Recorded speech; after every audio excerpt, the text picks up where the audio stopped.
PBBM hindi apektado sa pagsadsad ng kanyang trust at approval rating ayon sa Malacanang.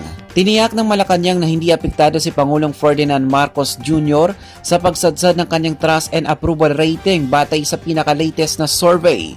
Siniguro ng palasyo na patuloy sa pagganap sa kanyang tungkulin ang Pangulong Marcos na mabigyan ng maayos na buhay ang sambayanang Pilipino.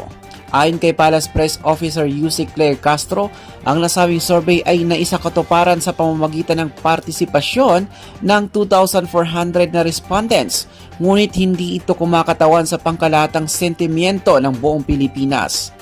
Gayunpaman, dapat anyang malaman ang mga faktor ng nakakaapekto sa pananaw ng mga respondent tulad ng impormasyong nakakarating sa mga ito, kung napapaabot ba sa kanila ang mga programa ng pamahalaan o kung apektado pa ba ng fake news ang mga ito.